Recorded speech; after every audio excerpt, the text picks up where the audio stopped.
ദൈവത്തിന് സ്തുതി.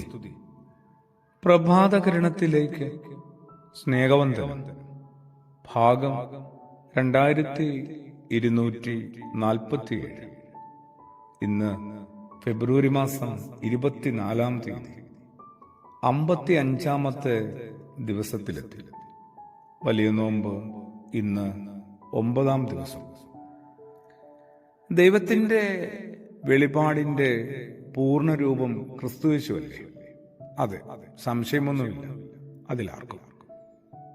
ദൈവവും മനുഷ്യനും തമ്മിലുണ്ടായിരിക്കേണ്ട ബന്ധം എങ്ങനെയായിരിക്കണമെന്ന് യേശുവിന്റെ ജീവിതമാണ് നമ്മളെ ഓർമ്മപ്പെടുത്തുന്നത്, പഠിപ്പിച്ചു തരുന്നത്.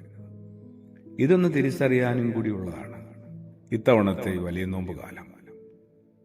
എന്റെ അപ്പ എന്ന് വിളിക്കാൻ മാത്രം അത്ര വ്യക്തിപരവും ആഴമേറിയതുമായ ബന്ധം ക്രിസ്തുയേശുവിന് ദൈവത്തോടുണ്ടായിരുന്നു.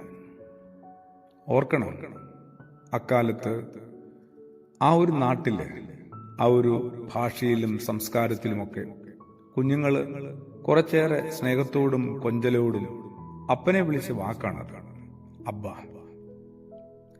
ക്രിസ്തുവിന്റെ അടിസ്ഥാനപരമായ ഒരു വിചാരമായിരുന്നു തന്റെ പിതാവ് എപ്പോഴും തന്റെ കൂടെയുണ്ട്.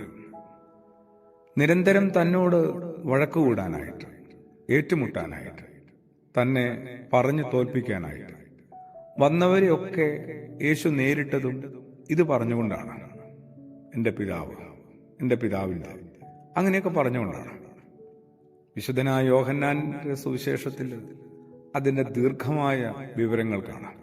പ്രത്യേകിച്ച് 8-ാം അധ്യായത്തിൽ സദാ കൂടെ നടക്കുന്ന അപ്പനാണ് ദൈവമെന്ന ഒരു വെളിച്ചം കിട്ടിയാൽ മതി നമുക്ക്. ആ ഒരു വെളിച്ചത്തിലേക്ക് എത്താനായിട്ട്, അതൊന്ന് കരസ്ഥമാക്കാനായിട്ടുള്ള അവസരമാണ് നോമ്പുകാലം.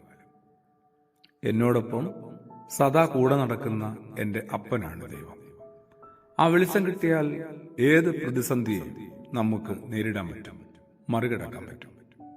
തെല്ല് ശ്രദ്ധയും ഏകാഗ്രതയും ധ്യാനവും ഉണ്ടെങ്കിൽ ആർക്കും ഈ വെളിപാട് കിട്ടും കേട്ടോ. ഈ വെളിച്ചത്തിലേക്ക് എത്താൻ പറ്റും.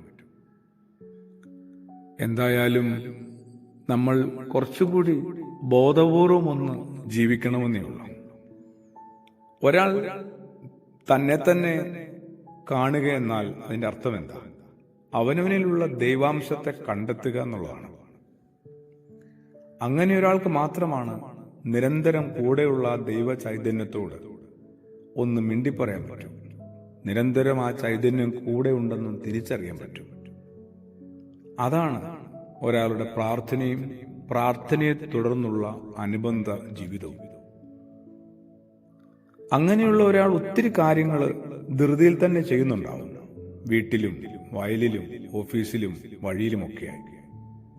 പക്ഷേ എപ്പോഴും അയാളുടെ മനസ്സിങ്ങനെ ദൈവമെന്നതിൽ നങ്കൂരമുറപ്പിച്ചിട്ടുണ്ട്. 100 കൂട്ടം കാര്യങ്ങൾ ചെയ്യുന്നതിനിടയിലും ഒരമ്മയുടെ ഓർമ്മയോ ഏകാഗ്രതയോ തൊട്ടിലിലുറങ്ങുന്ന കുഞ്ഞിലാവുന്നത് പോലെ കുറെ കൂടി നമ്മളും ഒന്ന് ബോധപൂർവം ദൈവസാന്നിധ്യത്തെ തിരിച്ചറിഞ്ഞു മതിയാവും. ആമേൻ.